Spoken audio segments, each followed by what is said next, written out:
Mas eu quero dizer, querido, dar um recado para você que está aí na sua casa, que tem condição de estar aqui.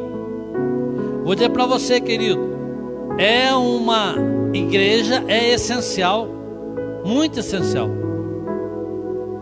Claro que você está aí na sua casa adorando a Deus, ótimo. Deus está aí, igreja não é o templo, igreja é onde se reúne 2 ou 3, ali Deus está, aí Jesus está.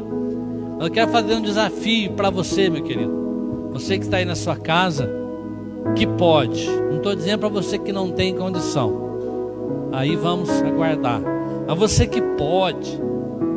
Até porque a gente vai em tantos lugares, como falamos. Eu estava vendo alguém dizer esses dias. Banco pode. Casa lotérica pode. Supermercado pode. Agora praia pode. O restaurante pode, com as medidas. Então às vezes a gente percebe uma lentidão com respeito à igreja. Então eu quero fazer um desafio para você. Venha para a igreja.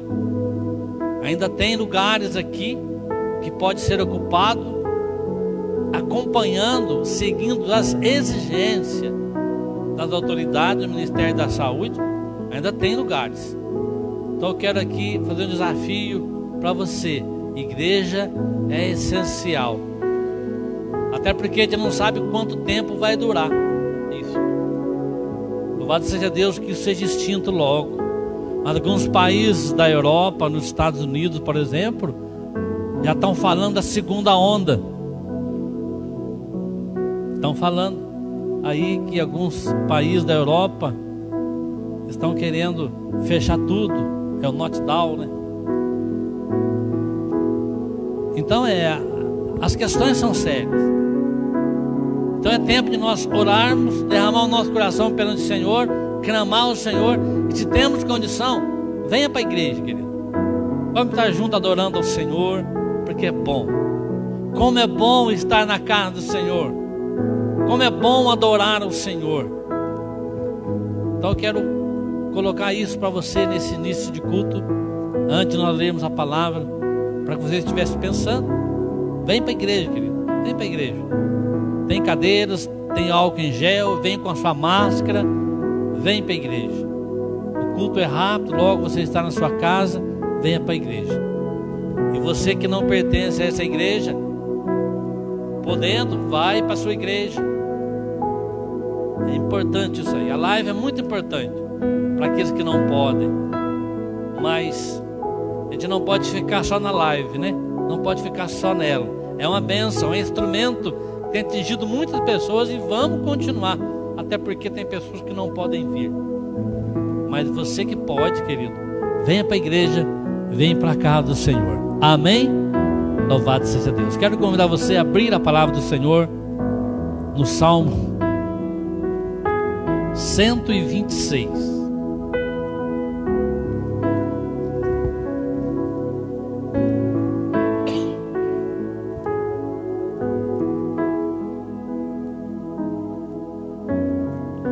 Salmo 126. Diz assim, palavra do Senhor. Você que está na sua casa, pega a sua Bíblia, acompanha com a gente.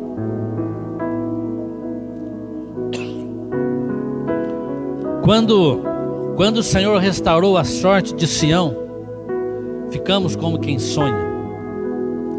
Então a nossa boca se encheu de riso e a nossa língua de júbilo.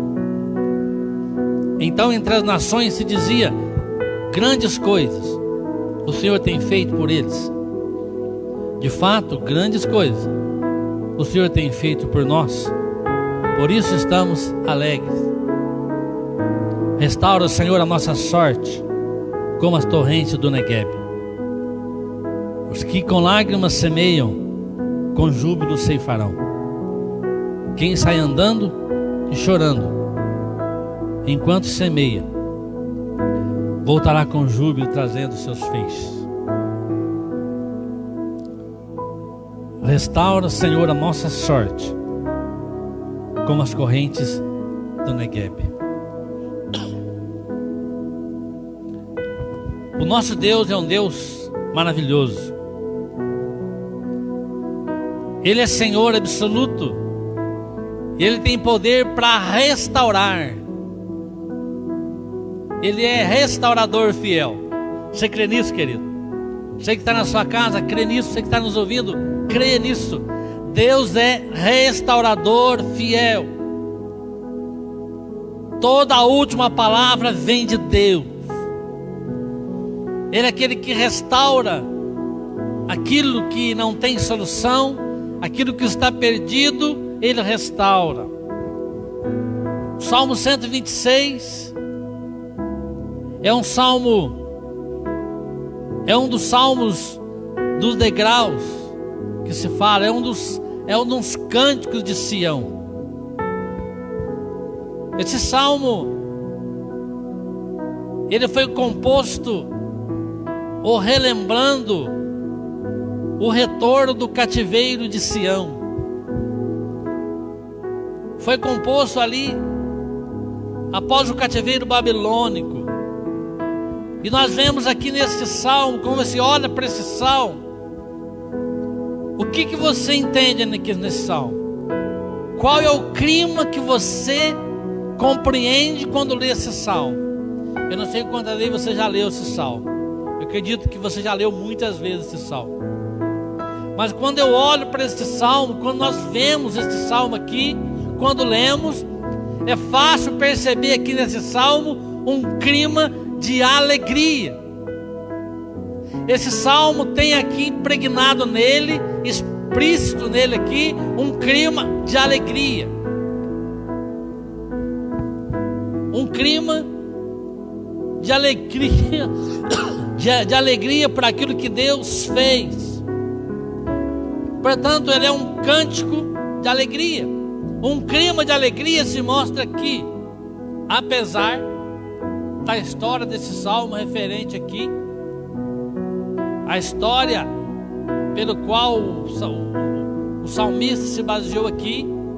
Ele traz no seu passado um longo exílio, um longo período de tristeza, um exílio cheio de tristeza.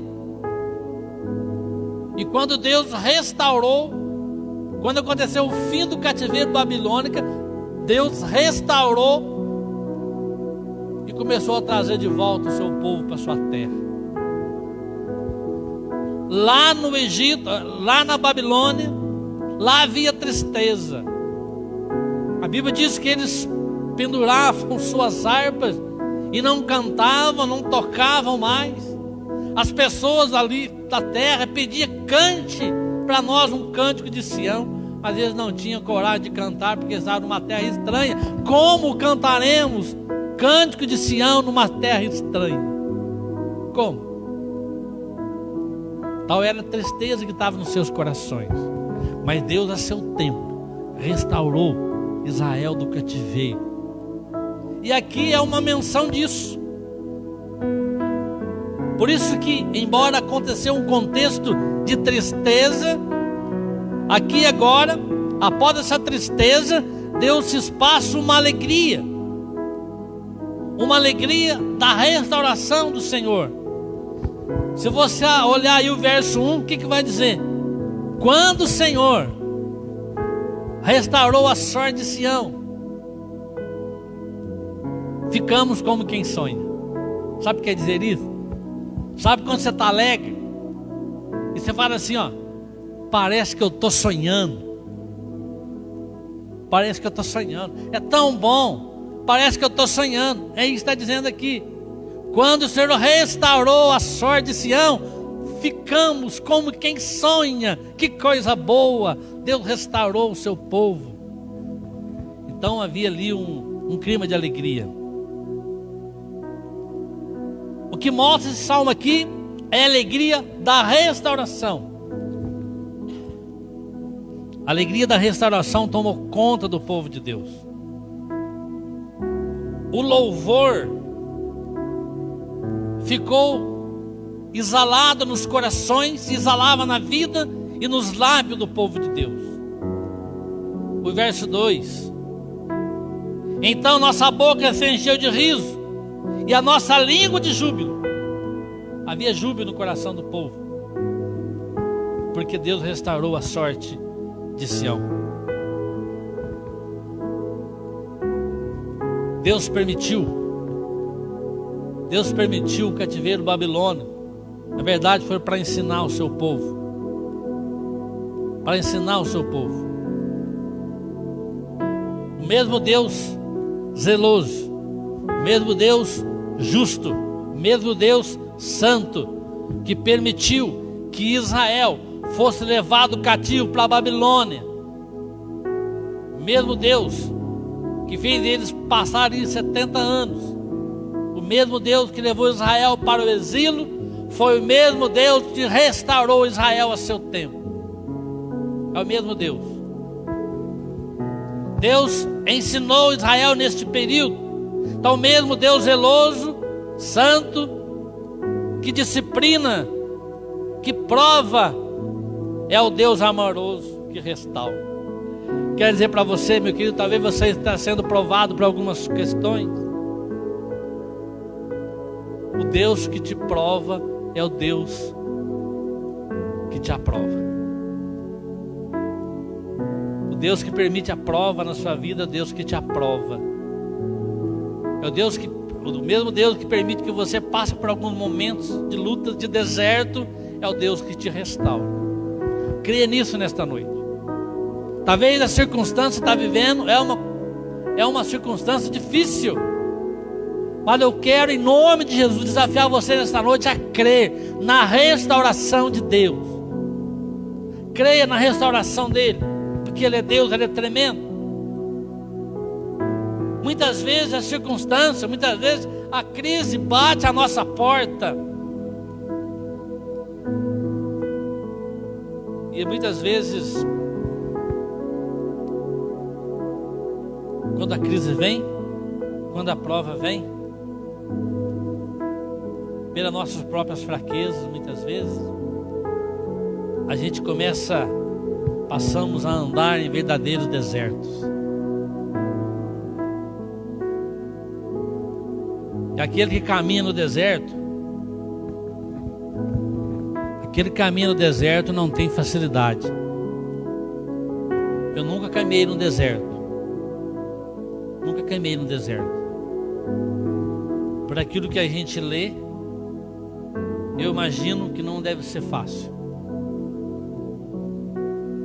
Caminhar no deserto não é fácil. Talvez caminhar no teu deserto, caminhar na tua crise, caminhar no meio dos teus problemas, que se torna deserto, não está sendo fácil. Mas quero dizer para você, querido, pode não estar sendo fácil, mas Deus está com a sua mão sobre você, e Ele é restaurador fiel. Creia nisso nesta noite. Então aquele que caminha no deserto não tem facilidade. Ao invés de facilidade, ele tem prova, ele tem sol escaldante, ele tem os perigos, tem muitas coisas que o cercam, muitas provas. A grande verdade é que nesta terra, vivendo dias assim, todos nós somos carentes de Deus, todos nós somos fracos, todos nós temos uma tendência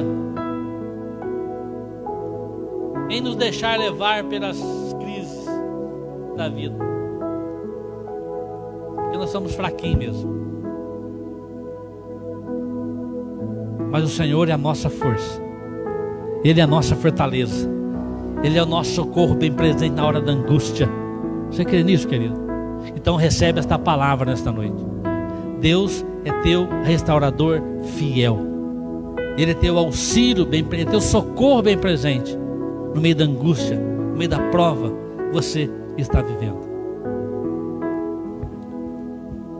Quando eu olho para esse texto, eu vejo Deus restaurando deserto.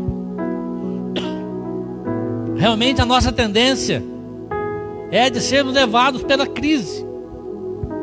E muitas vezes isso faz com que a nossa vida, vez por outra, vai se tornando um verdadeiro deserto. Há dias que você enfrenta verdadeiro deserto. de repente, quem caminha no deserto, a paisagem não é agradável. O deserto é um lugar árido. E muitas vezes então a gente vai caminhando nesse deserto, vocês vão perdendo o vício, vão perdendo a paisagem bonita, vai se perdendo, vai dando espaço a um cenário caustigante, que você não vê nenhuma esperança. Isso vai mudando a nossa vida, muitas vezes. Vai tornando a fisionomia de um lugar bonito em uma terra fissurada, rachada pelo calor.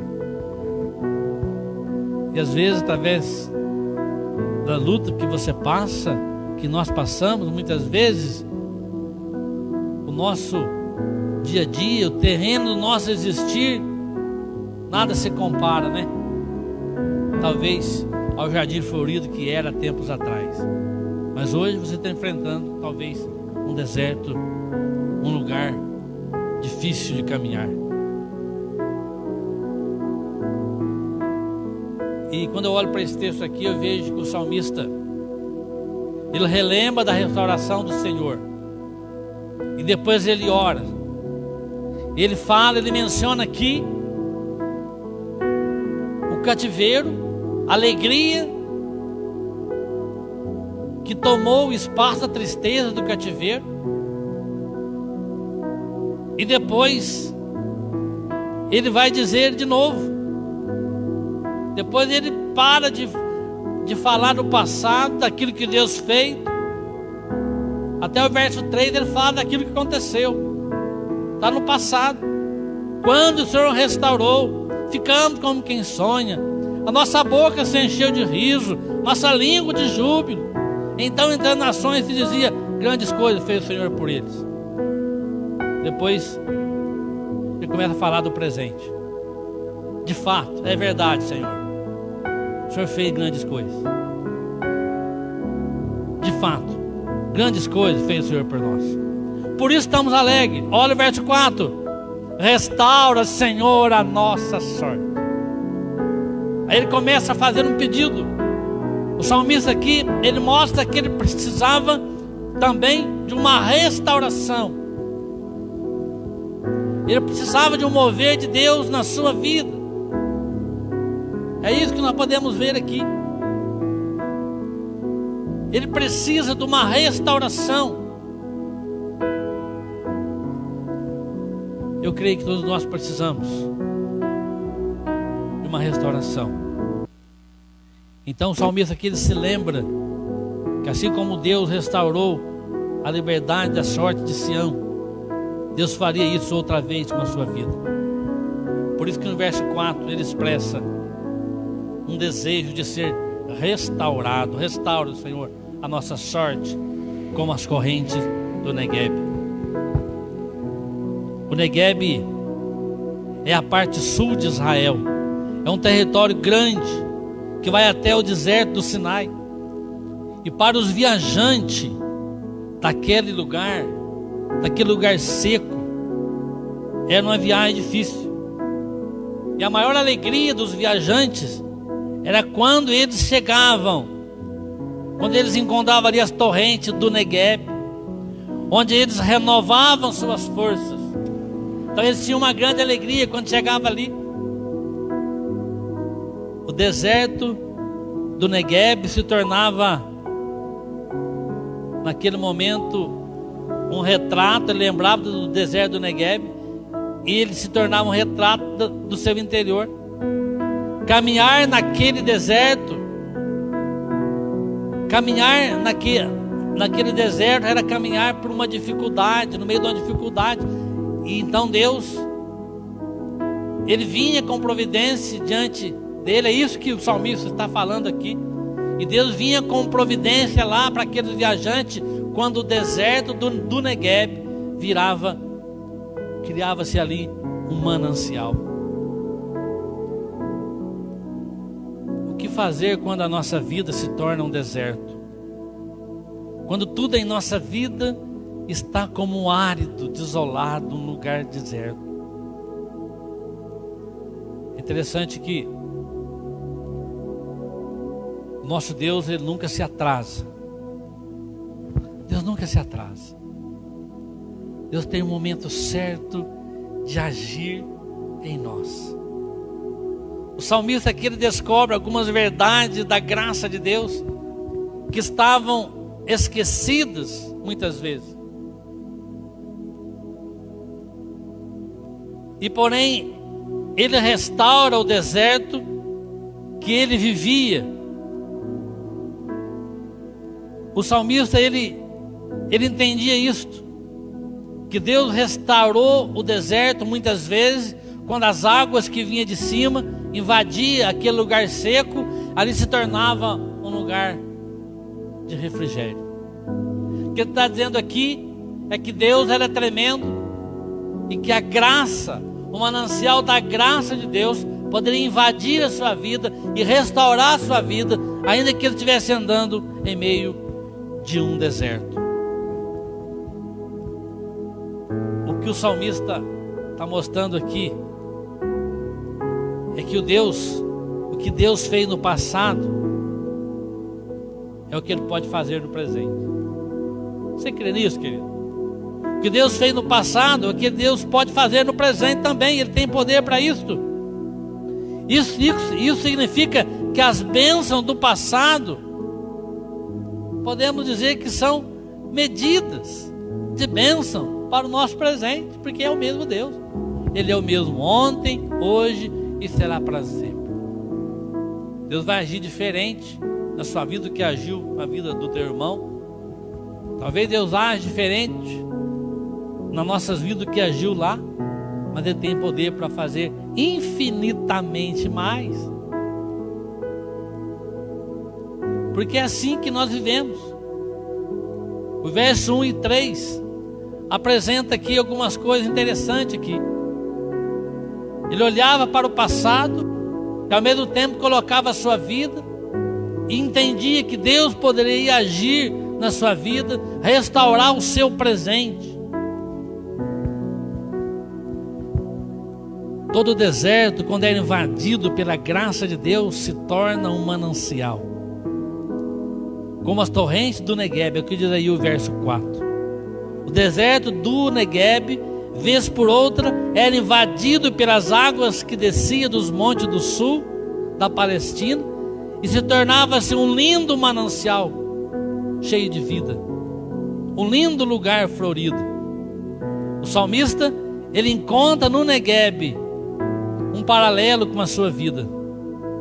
Todo deserto, por pior que seja, quando é invadido pela graça de Deus, ele se torna um manancial. Louvado seja Deus por isso. E precisamos nesta noite, querido, crer nisso. Saber que o Senhor Deus, pela sua graça, Ele vai invadir o nosso deserto, o deserto da nossa vida, e vai transformá-lo num manancial. O que nós precisamos é confiar nisso, é colocar as nossas vidas diante do Senhor.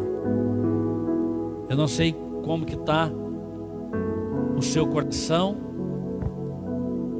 eu não sei como que você entrou aqui, não sei como você está aí na sua casa, você que está nos ouvindo. Eu quero dizer para você, meu querido, que a graça de Deus vai nesta noite invadir o teu deserto e vai mudar a sua vida, vai te restaurar nesta noite. As grandes crises da vida são prenúncios de grandes milagres. Por mais que dure, insistam as lágrimas, a tristeza, elas diante do Deus restaurador são prenúncios de um tempo de colheita abundante na sua vida. Então creia nisso, querido. Por mais que esteja durando a lágrima, a tristeza, a Bíblia diz que tristeza pode durar uma noite, mas a alegria vem ao amanhecer. Então quero, nesta noite, convidar você a pensar nisso. Deixa o Senhor cuidar. Deixa o Senhor cuidar de você nessa caminhada. Deserto, todos nós caminhamos.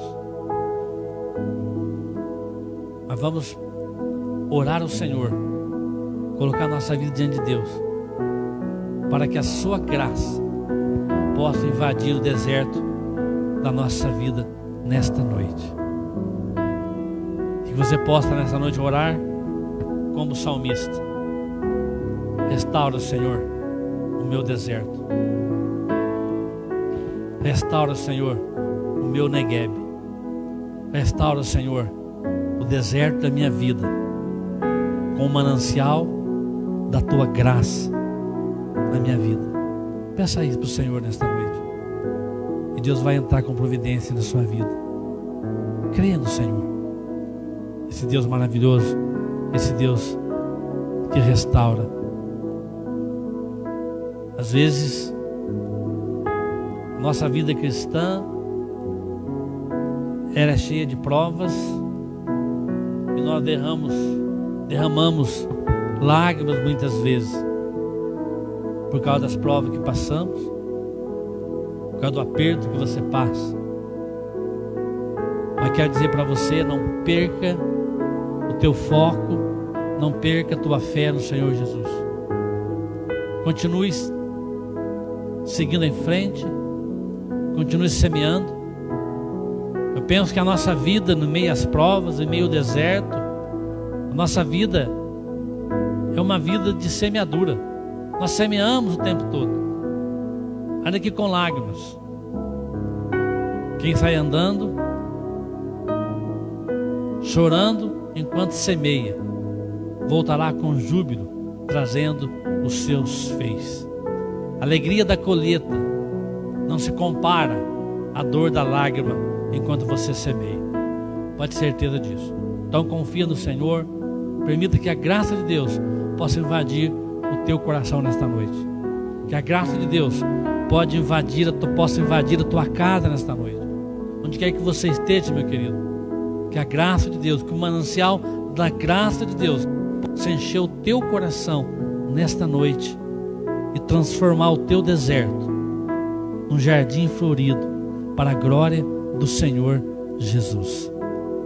Que seja assim nas nossas vidas, que seja assim no seu coração nesta noite, em nome de Jesus.